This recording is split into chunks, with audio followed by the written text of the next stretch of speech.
ka të bëjë me etikën islame. Ju jeni besimtar dhe normalisht që fusha e lojës ka dhe ato gjaknëzëtësit e veta, ka ato nervozitetin e vetë, ka ato momentet e veta kur njeriu del jashtë natyre. Keni pasur eksperiencët të tilla, për shembull kur ka qenë një situatë nxehtë dhe vetdia si musliman ju ka bërë që të frenoni nga ndonjë fjala, nga ndonjë gjest?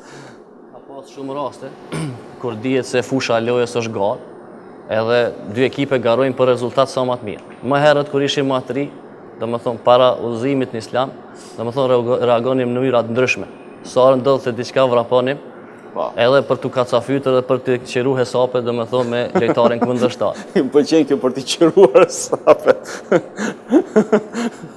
Kurse prej momentit që fillum ta kuptojmë se ç'është jeta, çfarë rëndësie ka jeta për neve, si duhet jetë muslimani, si duhet sillet, dhe jo vetëm fushë, jashtë fushës edhe gjithka, atëherë kemi filluar që ta kuptojmë që çdo kacafytje ose të shkosh ti ndash ekipet ose të largohesh që mos të thuash ndonjë fjalë të keqe ose ta ofendosh dikën.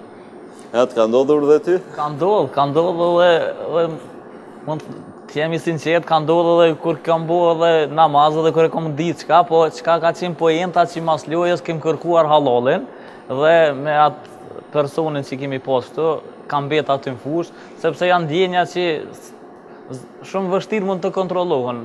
Rëndësia lojës, rëndësia pikëve, ndodhin provokimet ndryshme edhe shpërthen lojtarit. Po, sepse kjo është bota në një farë mënyrë. Nuk është ajo çfarë do dëshironim ne të ishte, është ajo çfarë është realisht, por ne obligohemi që të kemi një vedi të caktuar përballë kësaj bote që na rrethon edhe mënyrën se si do veprojmë me këtë botë. Sepse sa mirë do ishte sikur e zem të gjithë ato që luajnë futboll, të gjithë ato që organizojnë botëror të kishin një vedi të tillë që këtë lojë mos ta lenin thjesht në aspektin argëtues, në aspektin e industrisë së fitimit, por të jepnin edhe një aspekt shumë vetëdijsor mbi edukimin e njerëzit.